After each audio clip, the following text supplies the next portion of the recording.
Nuestra invitada es Tessa Luger, es investigadora, consultora y docente que trabaja para la Agencia de Patrimonio Cultural de los Países Bajos.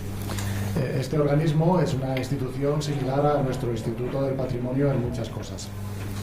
Lleva una década dedicándose especialmente a la evaluación de significancia de colecciones y dirigió un programa nacional llamado Valor y Valoración del Patrimonio Cultural, uno de cuyos resultados es la guía titulada Evaluación de colección de museos, evaluación de colecciones de museos, método en 6 pasos. Una guía de muy recomendable lectura que está disponible en inglés. Bueno, ella hablará ahora de ello. Y ya la dejo. Thank you, Daniel, for your introduction. Bueno, muchas gracias, Daniel, por tu presentación y muchas gracias al ICPE por invitarme. También quiero disculparme por tener que hablarles en inglés, pero he oído que la traducción es excelente, así que estoy seguro de que van a ser capaces de seguirme.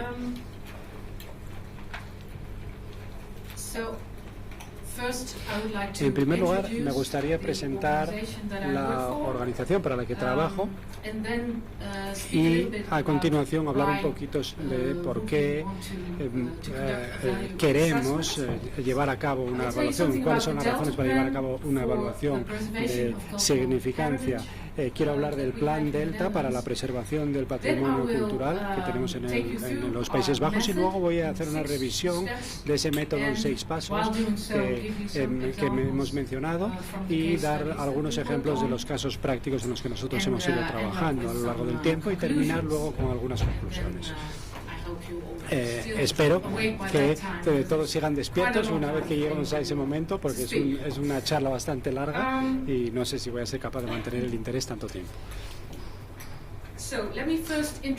Quiero empezar por presentar a la Agencia de Patrimonio Cultural de los Países Bajos. Daniel ha dicho que es muy parecida, creo, ¿no?, al ICPE, ¿no?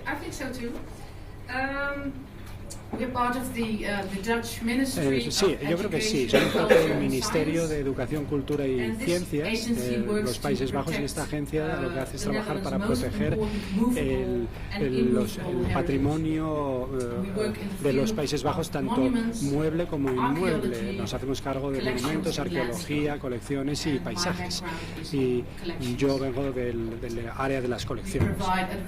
Proporcionamos asesoramiento, conocimientos e información y llevamos a cabo también tenemos algunas tareas, algunas labores o obligaciones legales que nos han sido asignadas. Y hay una cosa que nos hace únicos y es que somos también los guardianes, de esas colecciones. Estamos ubicados en 3 lugares, en Amersfoort, Ámsterdam y Rijswijk. La principal oficina está en Amersfoort, veis ahí las oficinas, que fue diseñada por un arquitecto español, casualmente, así que es algo que ya nos une y que creo que merece la pena mencionar. No lo voy a decir bien. Juan Navarro, sí, exactamente, ya lo conocéis, ¿no? Estupendo. Es un edificio precioso, la luz cambia constantemente a lo largo del día y es un edificio precioso, así que si vais a los Países Bajos deberíais venir a visitarnos.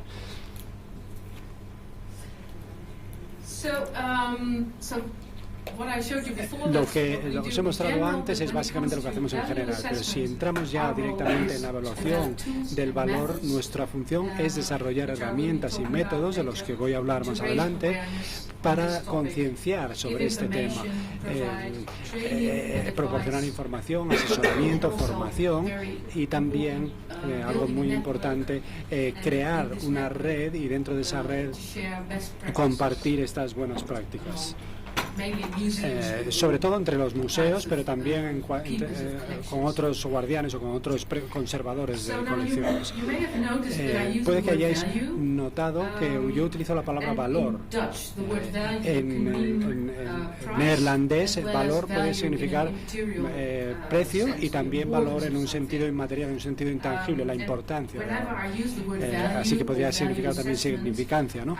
Y cuando utilizo la evaluación de valor, me refiero al valor cultural, no me refiero al valor monetario. Normalmente a lo largo de la presentación quizá puede resultar confuso en algún momento. En neerlandés no hay una palabra que traduzca bien la palabra significancia. Cuando desarrollamos nuestro método pensamos qué palabra debíamos utilizar, pero en neerlandés la palabra significancia y meaning, significado, son más o menos lo mismo, y si utilizamos el significado en este contexto podríamos dar a entender que un objeto tiene un único significado unívoco e inamovible, y por eso no la hemos utilizado y hemos escogido la palabra valor para trasladar que realmente es una cosa más subjetiva. Pero en cualquier caso me refiero, cuando uso valor, significa significancia o significado, ¿no? Es una cuestión puramente semántica. ¿Por qué entonces evaluaciones del valor o de la significancia? ¿Quiénes conocen esta pintura? Todos, estupendo. Yo creo que es justo decir que es la pintura, la Guardia Nocturna de Rembrandt del año 1642. Yo creo que es lo más representativo de los Países Bajos. Y si alguien le pregunta a un holandés cuál es la pintura más importante de Holanda, es esta. Es la principal obra de arte, es la principal obra que tiene el Rijksmuseum. No sé si habéis estado, por favor, id, porque ha sido reformado recientemente y es una colección extraordinaria y un museo increíble. Así que está claro que esta pintura es irreemplazable e indispensable para el patrimonio cultural holandés. Su valor no se puede expresar en términos monetarios, no le podemos asignar un precio y nunca, evidentemente, va a ser vendida. Y en caso de que se perdiera, por ejemplo, en un caso de incendio, no hay nada que pudiera reemplazarla. Así que, ¿cómo podemos medir su valor o su significancia? Cuando me estaba preparando para esta presentación, yo me preguntaba qué pintura sería el equivalente de esta en España. No sé si alguien tiene alguna idea, alguna sugerencia. Muy bien, he acertado entonces. Es esta, ¿no? Exacto.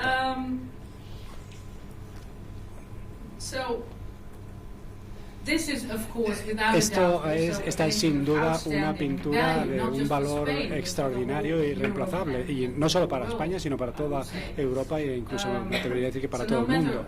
Así que no importa qué método utilicemos o desde qué perspectiva la contemplemos, la conclusión siempre va a ser que es una pintura extremadamente importante. Nosotros, como profesionales de la museología y de las colecciones y como sociedad en conjunto, hacemos todo lo posible para conservar aquello que consideramos valioso de nuestro patrimonio, porque todos queremos poder seguir disfrutando de ese patrimonio cultural, aprender de él y trasladarlo y dárselo a las siguientes generaciones. Yo creo que esa es nuestra función. No sé si estáis de acuerdo, ¿no? Esa es la función que nosotros cumplimos. Y a veces tenemos la sensación de que tenemos una noción muy clara de cuáles son los objetos más preciados de nuestras colecciones. Y evidentemente suelen ser los más conocidos, los que tienen el mayor valor de mercado, aun cuando no haya mercado, porque evidentemente no van a ser objeto de comercio, y las que son más populares o más célebres entre el público. Y creo que eso vale también para las meninas, tanto como para la ronda nocturna. Y evidentemente hay muy poco debate sobre el valor que entrañan esos objetos. Pero estos objetos tan preciados pueden suponer nada más que el 5% o incluso menos del patrimonio, quizás solamente el 1% son estos objetos que son incuestionablemente valiosos. Hay muchas otras cosas. Entonces, esa quizás es la razón por la que es necesario llevar a cabo una evaluación del valor o de la significancia. Creo que las preguntas entonces tienen que ver con cuáles son los objetos que deberíamos exponer, qué objetos deberíamos restaurar, qué objetos deberíamos tratar de adquirir para nuestras colecciones, qué objetos se pueden ceder en préstamo. Hay algunos que quizás sean tan preciosos valiosos para nosotros que nunca siquiera los cedamos en préstamo. ¿Cuál es el nivel de cuidados apropiado para cada uno de ellos? Creo que esta es también una cuestión muy importante. ¿Qué objetos deberían recibir prioridad en caso de una emergencia? Y cómo gastamos nuestro presupuesto. Todo esto tiene que ver con elegir, con tomar decisiones. Y para todas estas elecciones es importante tener un concepto claro de cuál es el valor de nuestra colección. Y creo que sería razonable decir que la gestión del patrimonio o la gestión de las colecciones es la gestión del valor cultural. Así que ¿cómo podemos valorar, cómo podemos evaluar el valor cultural de una forma objetiva? ¿Cómo medimos lo inconmensurable?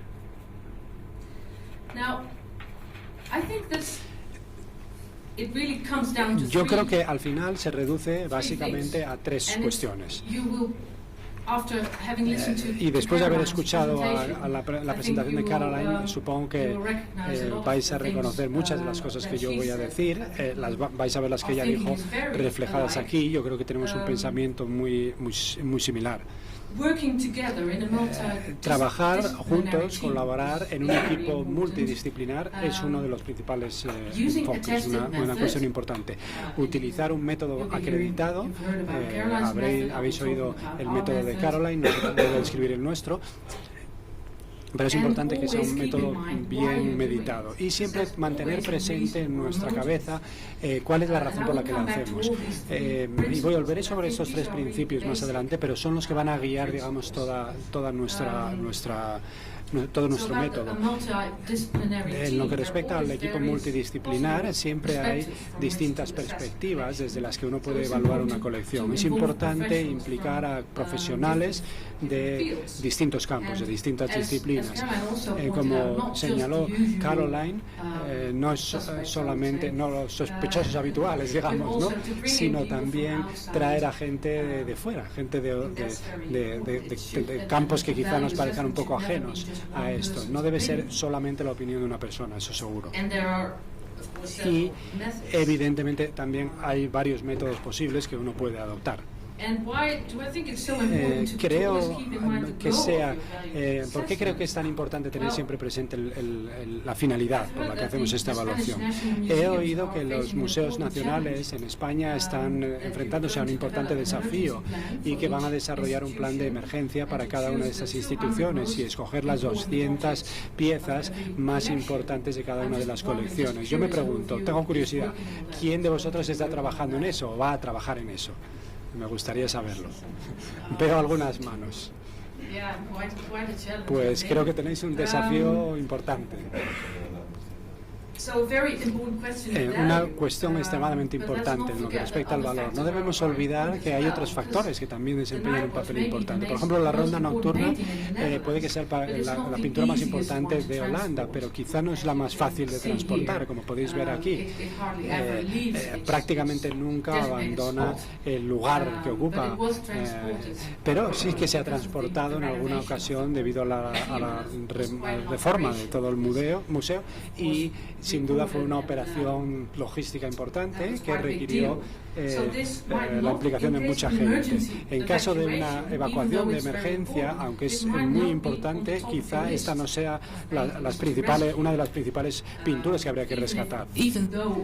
Aunque fuera una tragedia nacional el hecho de perderla, porque pesa más de 170 kilos.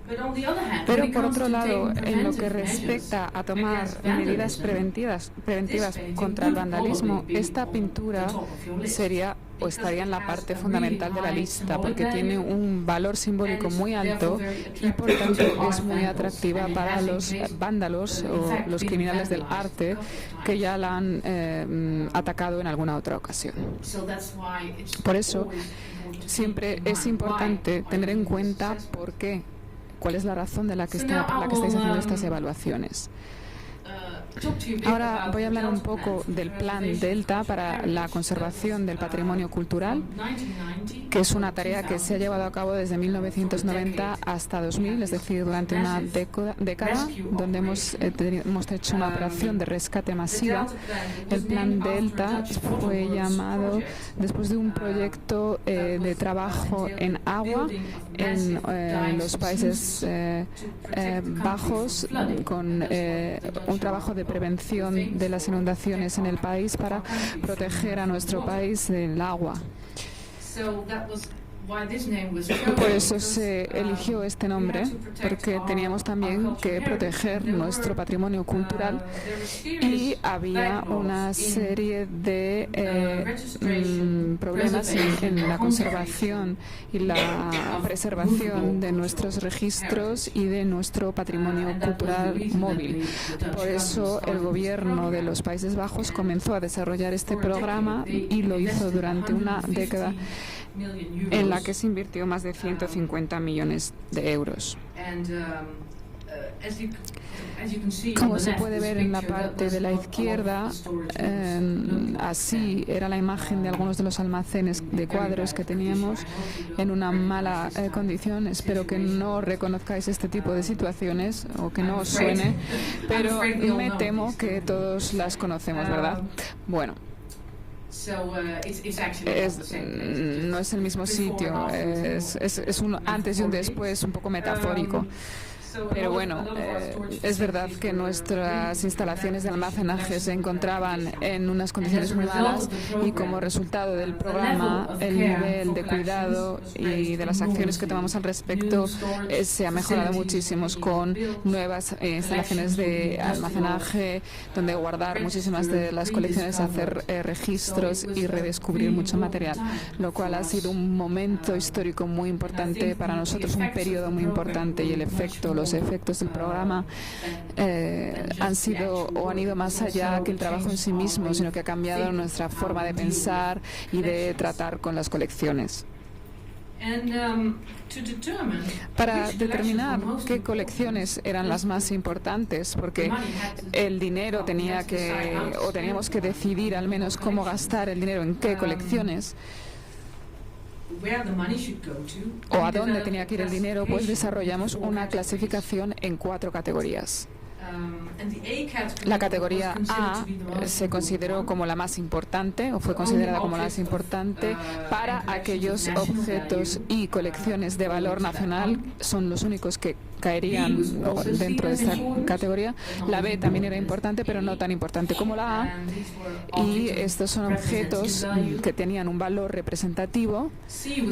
C también era importante para la organización, no a una escala nacional, eran objetos que se almacenaban simplemente, y la D con la parte de objetos o materiales no relevantes porque no encajaban con la colección o porque no tenían ningún tipo de valor cultural, porque como todos nosotros sabemos hay algunos objetos que acaban en una colección o en tu colección, pero que nadie sabe la razón por la que están ahí, ¿verdad?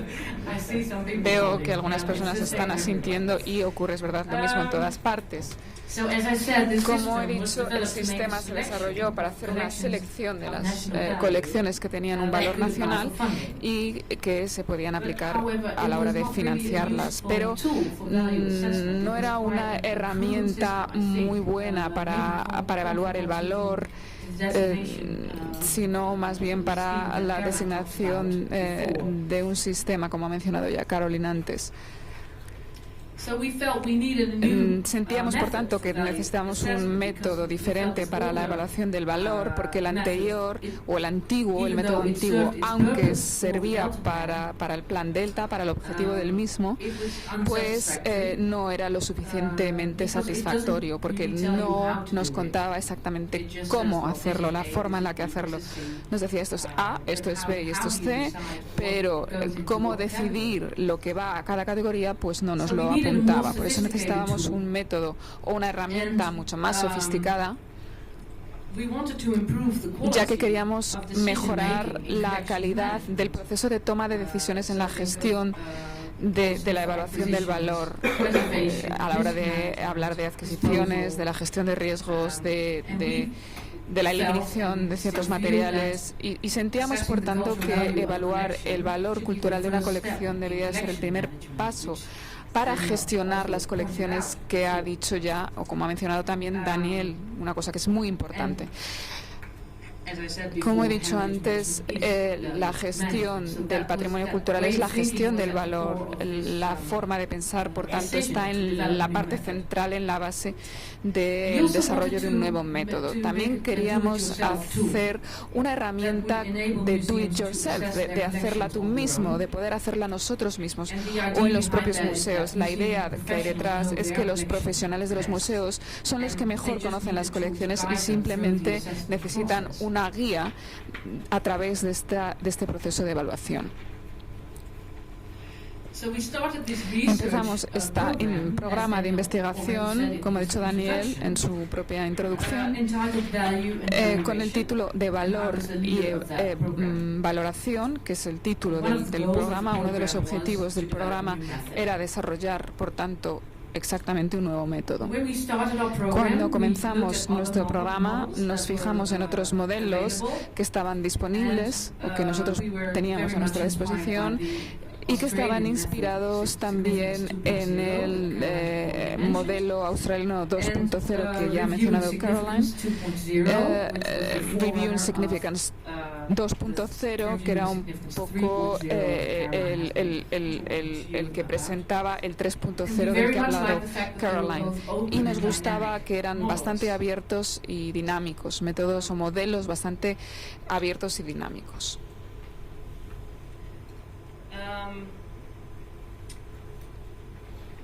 En Significancia o Significance 2.0 había unos criterios de evaluación y creo que lo más importante es la adición del valor social, lo que nos lleva otra vez a hablar o a mencionar lo que va a comentar Catherine después.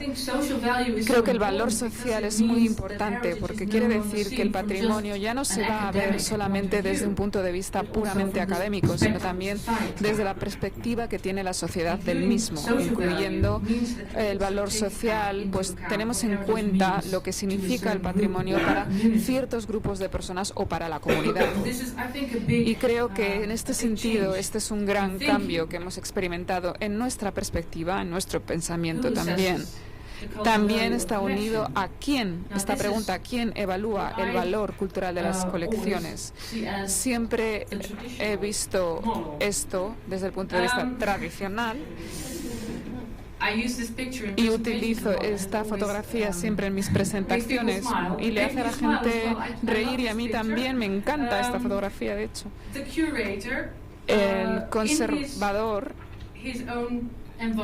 o comisario dentro de su entorno conoce muy bien, tiene mucha experiencia, ha recibido formación en historia del arte o en historia o en ciencias, y es quien sabe o quien tiene toda la información de la colección. Su opinión no se cuestiona porque se considera que él es el experto, la autoridad en su propio campo. Creo que este modelo también está presente en muchos modelos y no creo que vaya a desaparecer, y yo creo que es mejor que desaparezca porque el conocimiento es muy importante. No creo que este modelo sea incorrecto, pero yo sí que creo que tiene sus propias limitaciones. Para nosotros sí que era el momento de tener un nuevo modelo, y siempre lo voy a decir, es similar al enfoque de Caroline y del enfoque que tenemos en nuestros países, en Flandes, en los Países Bajos. No se trata de hablar de la experiencia de una sola persona, sino de un equipo que trabaja de manera conjunta. Desde la perspectiva de que la colección no se puede ver desde una sola perspectiva o desde un solo punto de vista, sino que siempre tiene que tener o contar con la participación de personas de diferentes departamentos, no solamente del conservador o del comisario, sino de personas que tengan que ver con el departamento de marketing, con la exposición, etcétera. Por ejemplo, yo hice una evaluación con un equipo, con un fotógrafo del museo que se unió al equipo, el fotógrafo del mismo, incluso aunque no tenía conocimiento de los objetos de la colección, ni de dónde venían, ni de su significado, pero había fotografiado todos los objetos porque había trabajado durante 20 años para el museo y todos los elementos habían pasado por sus manos. Tenía una visión, o incluso la visión más cercana de todos los objetos. Por eso, para mí fue maravilloso contar con él en el equipo, porque nos ofreció una perspectiva diferente, mucho más refrescante. También personas que vengan de fuera de la profesión de los museos. Pensad en coleccionistas privados, voluntarios, personas de la comunidad local que puedan ser muy interesantes y que puedan participar también en este proceso. Otro principio es que el valor se tiene que ver como algo que cambia a través del tiempo o durante el tiempo. No es una idea fija. Y es básicamente la razón por la que vimos la necesidad de tener un enfoque diferente, y este era uno bueno. Hicimos nuestra propia publicación. En 2013 se publicó como un libro o en forma de libro, pero también está disponible online, y al final de la presentación os proporcionaré el link al PDF correspondiente. Se tradujo en 2014 a inglés. Es la portada, la tenéis ahí, y como título utilizamos esta balanza que no se traduce bien, y cambiamos el título a inglés como la evaluación de colecciones de museos.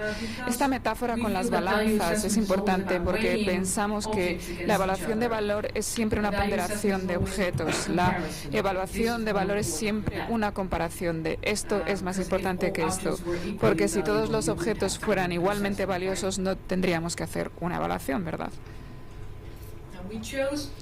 Elegimos como público objetivo a los profesionales de los museos, que es diferente del método australiano, donde había muchas personas no profesionales, y de hecho hay que están trabajando en evaluación de valor, pero para nosotros se desarrolló precisamente para los profesionales que trabajan en museos, aunque, como he dicho antes, es imposible no involucrar o no contar con la participación de gente que no sea profesional de los museos.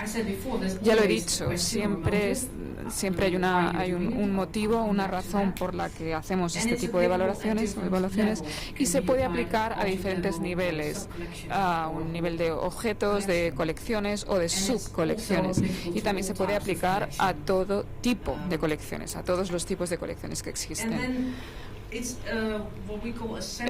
lo que llamamos un método semi-cuantitativo, y queremos decir con esto que utilizamos una combinación de números o de cualificaciones como baja, media o alta, y una argumentación de esta puntuación. Por eso, en nuestro método, esta combinación de elementos de puntuación con argumentos es muy importante.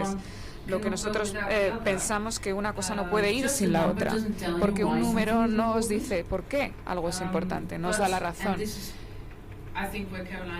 Pero por eso Caroline y yo no estamos completamente de acuerdo en este sentido, pero una declaración escrita de significancia simplemente no te ayuda a distinguir los objetos ni a tomar las decisiones correctas, pero creo que el método de Caroline sí que ofrece las herramientas correctas para hacerlo, porque utiliza muchas y está muy, muy elaborado.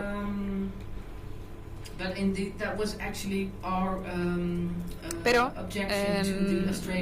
esta era nuestra principal objeción al método Australia, porque la declaración de significancia escrita es un texto que no ofrece una forma de comparar los objetos entre sí.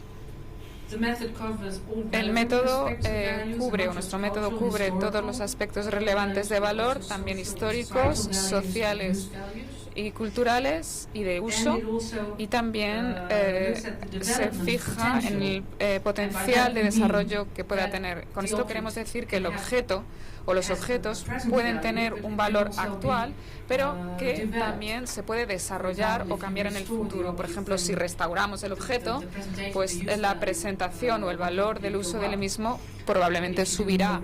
O si hacemos más investigación, o sabemos o tenemos más conocimiento sobre el objeto, todo esto puede hacer que el valor artístico o incluso histórico suban o aumenten.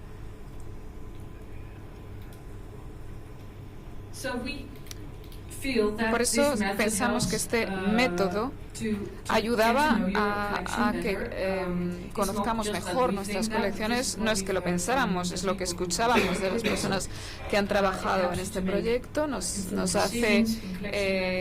facilita tomar decisiones a la hora de gestionar las colecciones, nos ayuda a contar una historia más completa sobre el museo, siempre con el apoyo de los grupos de interés especial, trabajando como equipo. Al principio es un método muy intenso, es un proceso intensivo, pero después el proyecto gana velocidad y nos ayuda a familiarizarnos con él de manera rápida. A medida que avanzamos, desarrollamos lo que yo siempre llamo un lenguaje común, que es una visión común de la colección. Una vez que desarrollamos un marco de evaluación de manera conjunta, todos juntos, como un ejercicio de equipo, se hace cada vez más fácil y más rápido. Y más tarde daré más detalles sobre este marco de evaluación al que me estoy refiriendo. Pero primero déjenme mencionar los 6 pasos y hablar de los 6 pasos, porque hay un orden lógico en ellos, pero que cuando utilizamos el método muchas veces nos encontramos yendo adelante y atrás entre los pasos hasta que podemos avanzar, sobre todo al principio, y bueno, es todo parte del proceso. Está bien que esto ocurra. Sin embargo, no debemos saltarnos pasos, porque entonces nos perderemos aspectos esenciales del proceso. Los 3 primeros pasos se hacen solamente una vez, y del 4 al 6 lo hacemos por objeto o por unidad en la que estamos haciendo la evaluación. Y si vamos a evaluar una colección muy extensa, quizá no haya que fijarnos en los objetos individuales, sino en unidades para la evaluación, pero volveré a esto más adelante. Es importante señalar que este método no es una piedra angular, se puede adaptar a las necesidades y no está para que lo utilicéis de una única manera.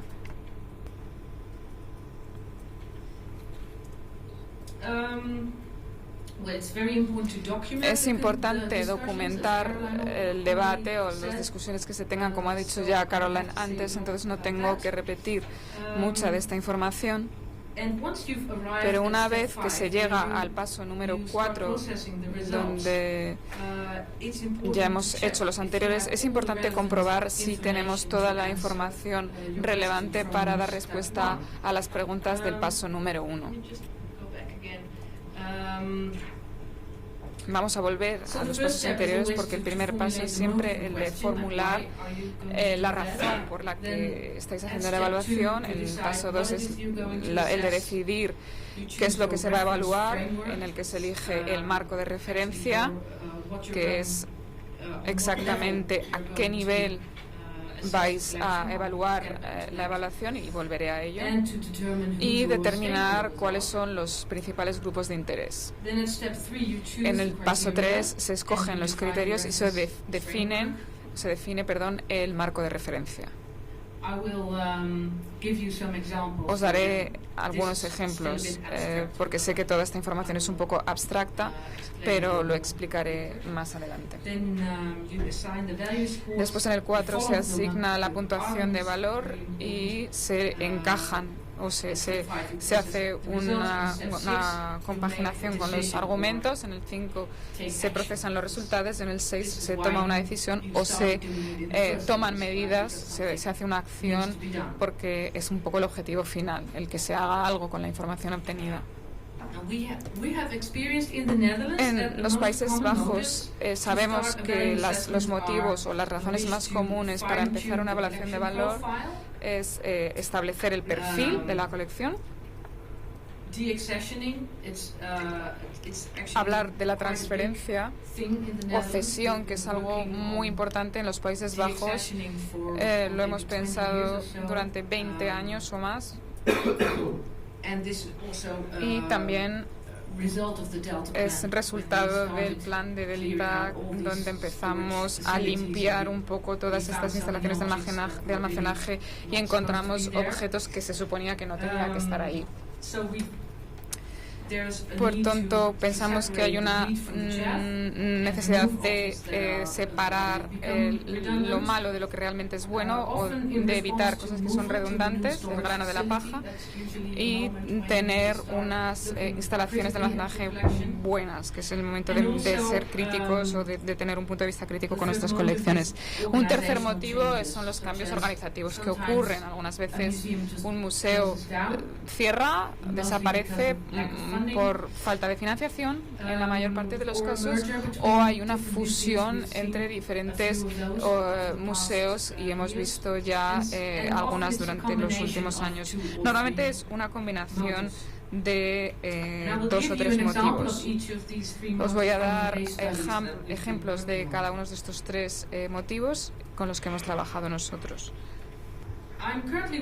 Estoy trabajando en un museo histórico, el Historic Art Museum, en Ámsterdam. No sé si habéis estado aquí. ¿Habéis estado algunos? Sí. ¿Os ha gustado? Es uno de nuestros museos, es uno de mis museos favoritos. No me paga la agencia de turismo de los Países Bajos, que quede claro, pero estoy orgullosa de mi país. Pero en el ático hay una iglesia católica casi escondida, por eso se llama iglesia en el ático. Es del momento en el catolicismo era una religión prohibida en nuestro país. Éramos protestantes y los católicos, la religión católica no estaba permitida, solamente en lugares secretos, de manera secreta, que no eran tan secretos porque todo el mundo los conocía. Pero bueno. Bueno, es uno de los museos más bonitos de Ámsterdam, a mi entender.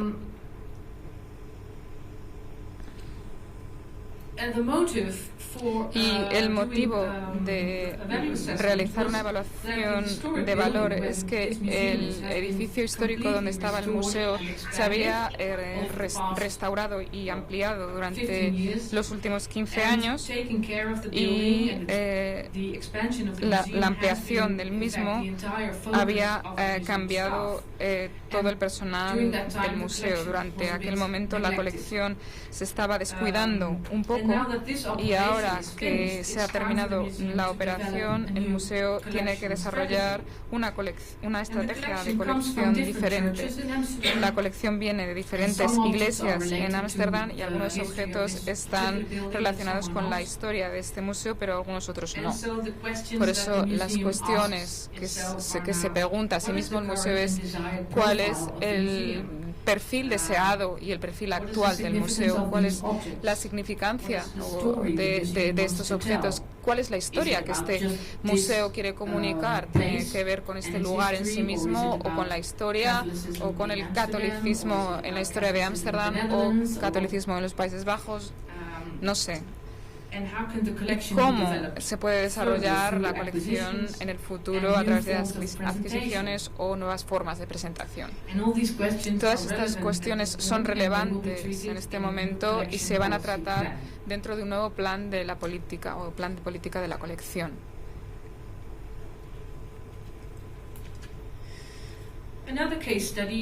Otros casos de estudio del Museo del Open Air, de aire abierto, se ha traducido así en inglés, que en este caso el motivo era diferente porque los almacenes estaban saturados, había muchísimos objetos de poco valor, o al menos valor dudoso.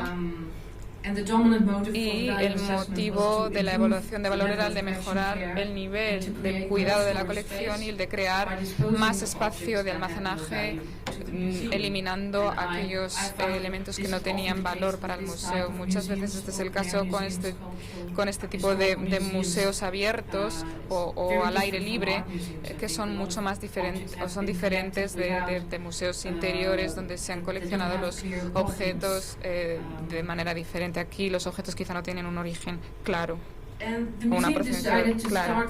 El museo decidió empezar con los vehículos más grandes porque había objetos muy grandes y pensamos, bueno, una vez que somos capaces de eliminar estos objetos tan grandes, pues tenemos más espacio disponible para otros y seremos capaces, pues quizá de movernos por el entorno un poco más fácilmente. Pero uno de los efectos secundarios de esta evaluación es que las personas encargadas descubrieron algunos objetos olvidados, como lo que se ve, esta carretilla de la parte de la izquierda, que parecía que no tenía ningún valor, que era incluso un objeto feo, pero después de una investigación descubrieron que era un objeto realmente único, utilizado por pescadores para transportar herramientas y equipos de pesca.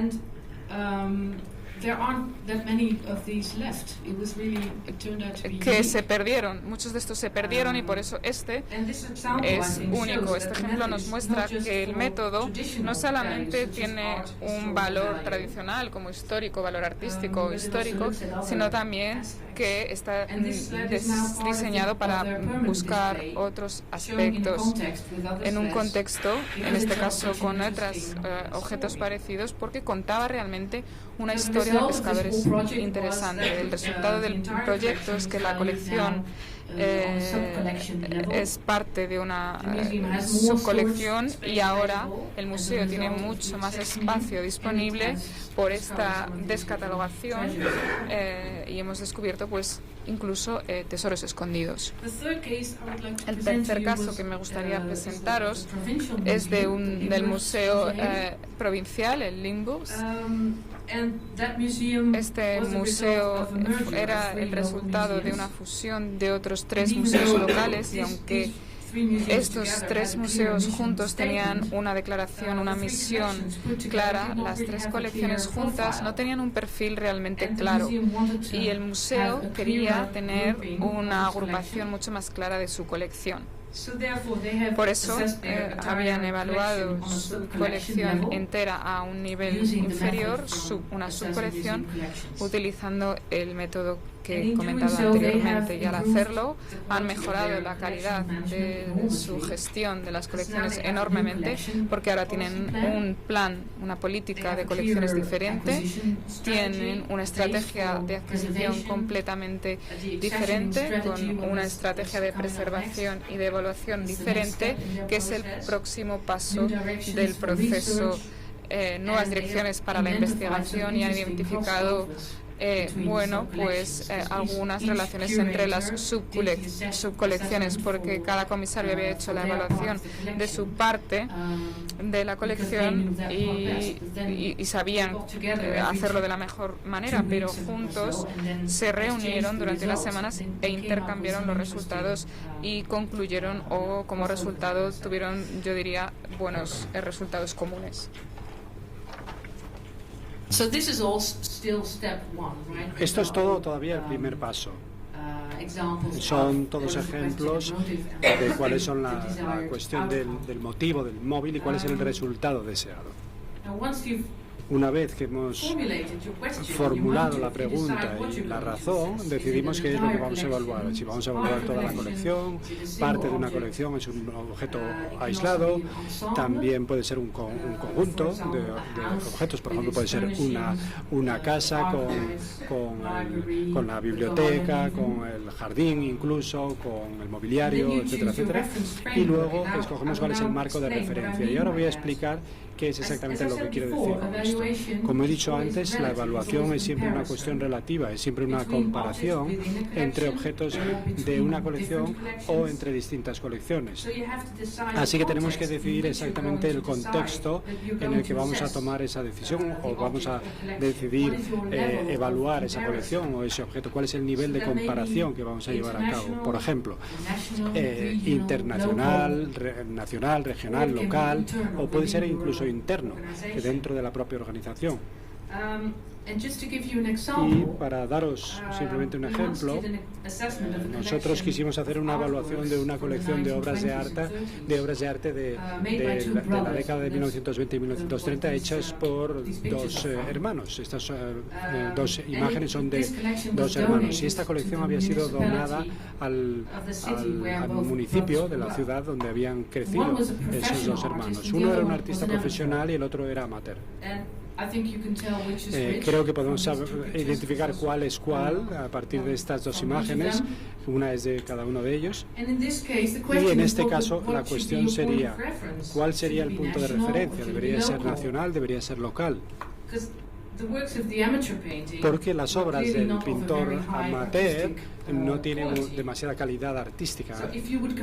Así que si las comparamos con obras de arte del mismo periodo y del mismo estilo, a escala nacional, no iban a tener una importancia alta.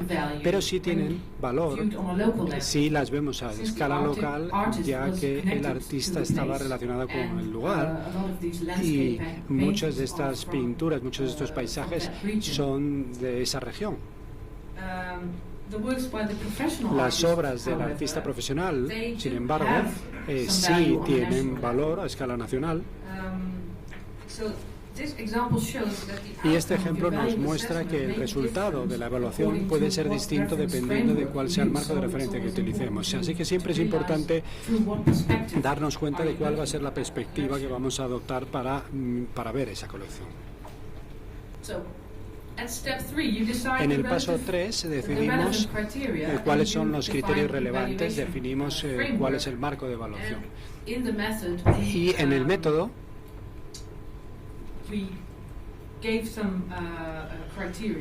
nosotros incluimos una serie de criterios que se pueden utilizar, pero evidentemente todo el mundo puede formular sus propios criterios dependiendo de las circunstancias. Pero yo en cualquier caso recomendaría empezar con estos criterios para ver si nos encajan y luego a partir de ahí ir formulando los nuestros propios a partir de estos, o quizá incluso puede que con estos nos valga.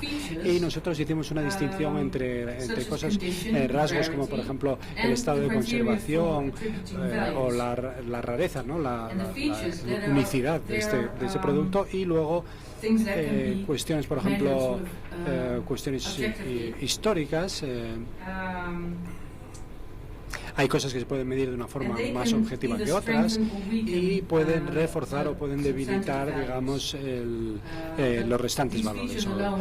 Pero estos rasgos por sí mismos no valen para darle a un objeto su valor cultural. El hecho de que un objeto esté en buen estado de conservación no nos dice nada sobre la importancia. Esto es evidente.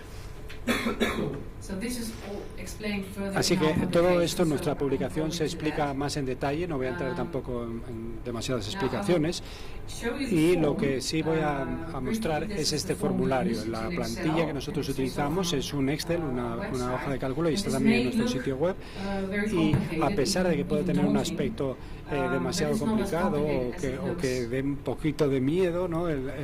El meterse en algo así, es bastante más sencillo. En la parte superior rellenamos los pasos 1 y 2. Esto lo haríamos solamente una vez por cada una de las valoraciones, de las evaluaciones.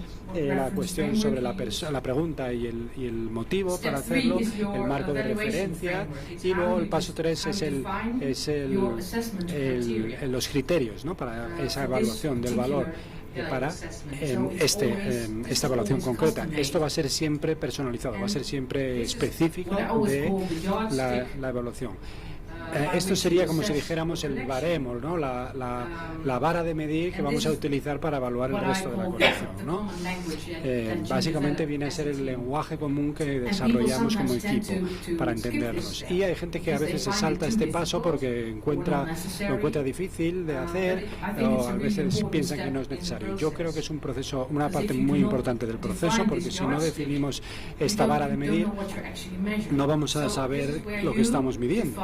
Así que aquí en realidad es donde definimos, por ejemplo, si utilizamos el término valor artístico, aquí es donde definimos lo que significa eso para nuestra colección concreta.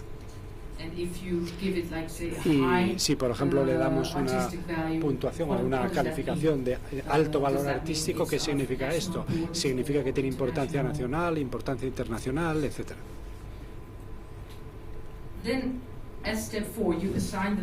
En el paso 4 le damos una puntuación, una calificación y lo respaldamos con argumentos. Es importante recalcar que en nuestro método esas puntuaciones nosotros los hacemos de acuerdo o en función de los criterios. Es decir, por ejemplo, el estado de conservación puede ser alto, que quiere decir que está en buen estado de conservación, le podemos dar una puntuación, un número, pero al final lo que no hacemos es sumar todas esas puntuaciones, no creamos una puntuación final, ¿no? Un total, porque tenemos la sensación de que esto va a ser distinto para cada museo. Un museo histórico, pues el valor histórico puede ser más importante que el valor artístico, quizá, mientras que para un museo de arte pues puede ser exactamente al revés. Y yo soy consciente de que el establecimiento de puntuaciones o de calificaciones puede ser un tema polémico o controvertido, pero sí que nos puede ayudar a veces a diferenciar entre distintos objetos, distintas unidades.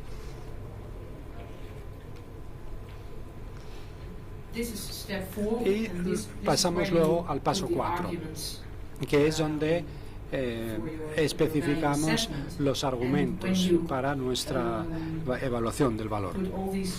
Aquí es donde compilamos todo el texto y una vez que hacemos esto realmente lo que tenemos es una declaración de significancia. Lo que hemos descubierto cuando trabajábamos con el método es que nos saltamos un paso muy importante que hemos venido a llamar el paso 0, que es la declaración de misión, nuestra declaración de intenciones, cuál es el perfil de nuestra colección, de qué va nuestro museo. Hemos descubierto que si esto no está claro, va a ser muy difícil hacer una evaluación de valor. Si hay debate en torno a eso, si el museo, por ejemplo, está en un periodo de transición, es importante que empecemos con este debate, con esta discusión sobre este primer paso que va a ser determinante para el resto. ¿Cuál es el perfil actual de nuestra colección? ¿Cuál es el perfil que deseamos para el futuro? Esto puede que nos lleve tiempo, pero es un ejercicio que sin duda merece la pena. Tener esta conversación es importante para fijar posiciones. Esta parte me la voy a saltar porque es otro ejemplo. Y este es un diagrama donde reflejo exactamente lo que acabo de decir. Vemos la declaración de misión, el perfil de la colección y la colección en sí misma, cómo están interrelacionadas. La declaración de misión o la declaración de intenciones es la razón de ser, la razón por la que existe nuestro museo, de qué va, por qué se creó, y eso se tiene que reflejar de alguna manera en el perfil de nuestra colección, porque tiene que ser el punto de partida de nuestra política de colección. Y en la parte inferior de la pirámide tenemos la colección en sí misma, qué objetos tenemos, que es el medio que nosotros tenemos para contar la historia, para trasladar nuestro mensaje.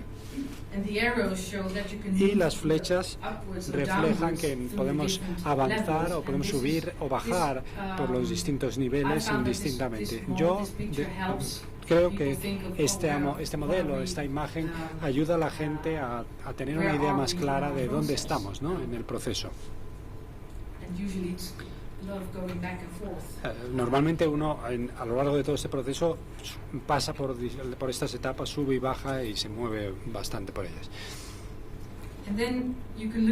Y luego podemos analizar la colección desde 3 planos distintos. Podemos hacer una evaluación para cada uno de estos niveles y es importante no entrar demasiado a fondo en objetos individuales y mirar la colección primero como un conjunto para hacernos una composición del lugar. De lo contrario, podríamos quedarnos perdidos en los detalles y que los árboles no nos dejaran ver el bosque. Creo que esto tiene mucho que ver con lo que nos estaba diciendo Caroline. Aunque ella no utilizó esta palabra, podríamos hablar de la anatomía de la colección. Eso es exactamente lo que hacemos al comienzo del proceso. Nosotros hacemos una división de la colección en distintas unidades que luego pasaremos a evaluar. Y nos preguntaremos cómo se puede dividir la colección en unidades de una forma que podamos hacer declaraciones significativas sobre cada una de esas, cada uno de los miembros de esa unidad, ¿no? Y hay distintas formas de enfocarlo. Uno puede analizar la procedencia, de dónde viene, la temática, el periodo de producción de la obra. Todas ellas son formas distintas de clasificar o de dividir la colección. Y no hay una que sea la ideal. Es importante que nosotros escojamos un tipo de clasificación que nos funcione y que le vaya bien a nuestra organización. Voy a intentar avanzar rápidamente y pasar a las conclusiones. Yo creo que esta presentación supongo que la podemos poner a disposición de los asistentes, ¿no? Me imagino. Sí, ¿no? Para que si os habéis perdido algo, si yo me salto algo, no importa porque luego podréis consultar la presentación. Llegando a la parte de las conclusiones, ¿cómo utilizar el método? Como he dicho, el paso 0 debería ir delante del paso 1. Tiene que ser una pregunta muy singular, muy clara y muy meridianamente clara. Luego los pasos del proceso, los primeros pasos sin duda llevan tiempo, pero es importante que nos tomemos ese tiempo para hacerlos, que no nos saltemos pasos por el hecho de que sean quizá engorrosos, y que nos tomemos el tiempo necesario para desarrollar ese lenguaje común, el marco de evaluación, y que creemos esa anatomía de la colección, como he mostrado antes, la división de la colección, y que vayamos de lo genérico a lo específico.